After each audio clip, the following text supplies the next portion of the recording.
Menolak Hujan. Cerpen karya Yonas Suharyono.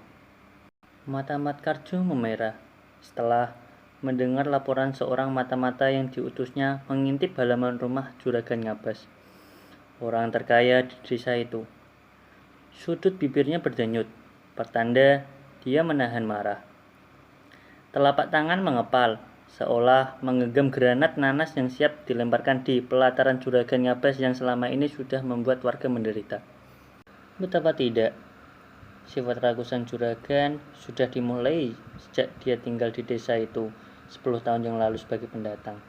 Pertama, dia menyedot air tanah dengan mesin berkekuatan besar untuk mengisi kolam renang keluarga.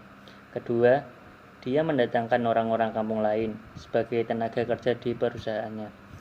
Ketiga, ini yang paling menyusahkan warga. Dia mengepul hasil panen kakao warga dengan harga sangat murah, dengan iming-iming mendapatkan pinjaman modal usaha.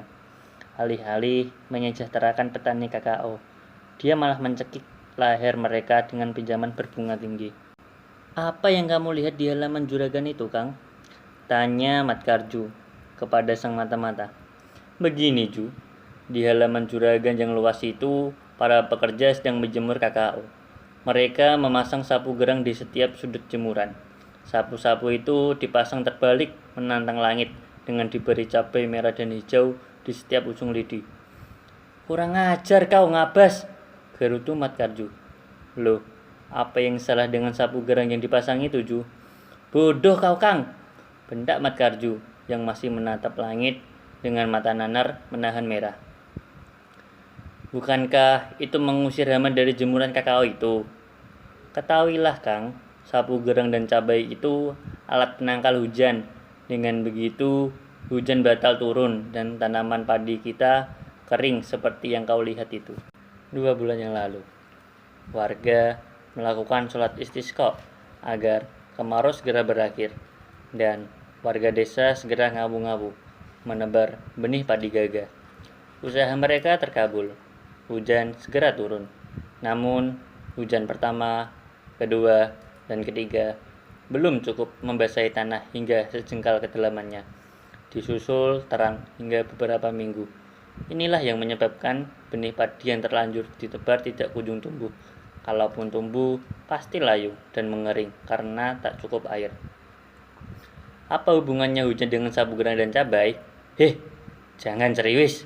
Itu cara nenek moyang kita dulu menolak hujan agar tidak turun ketika ada orang sedang punya gawe. Mat Karjo sigap. Dikumpulkannya warga untuk diajak membuat aksi tandingan Juragan Ngabas agar aksi tolak hujannya cabar. Mereka tidak terang-terangan mengadakan rapat dengan pendapat, melainkan melalui bisik-bisik. Dengan serius, Mat Karjo memberikan pesan rahasia kepada Kang Rano, orang kepercayaannya. Meski menahan rasa geli, dia membisikkan pesan berantai itu kepada warga yang duduk di sebelahnya. Pada akhirnya, pesan berantai itu disepakati oleh seluruh warga. Meski merasakan keanehan dengan rencana Mat Karjo, tetapi semua warga segera melakukan aksi rahasia itu. Sampai pada hari yang ditentukan, Selasa Kliwon, mereka datang dari 4 penjuru dengan berbekal sapu gerang menuju kediaman Juragan Ngabas. Dipimpin Mat Karjo, warga mendobrak pintu gerbang menerobos masuk halaman. Ada yang bertugas mencabuti cabai merah hijau di ujung lidi sapu gerang yang dipasang oleh orang suruhan sang juragan. Kemudian menggantikan dengan benda rahasia yang mereka bawa dari rumah masing-masing. Setelah selesai, serentak mereka membuka tabir yang tadinya menutupi sapu gerang dengan suara bergelombang. Kemudian muncullah pemandangan aneh. Sapu gerang yang tadinya berhiaskan cabai merah hijau kini berubah menjadi jemuran, cawat, dan kutang bekas pakai. Tentu ini menjadi pemandangan yang tidak lazim. Sejam kemudian, mendung bergelayut di atas tanah desa mereka. Mereka menyebutnya bergowong, tanda-tanda hujan deras segera turun. Belum sempat suruhan Juragan Ngabas menyelamatkan jemuran biji kakao, hujan deras datang disambut sorak-sorai warga desa yang sudah 1,5 bulan merindukan hujan. Sementara Juragan Ngabas merenungi jemuran biji kakao yang hanyut terbawa derasnya air.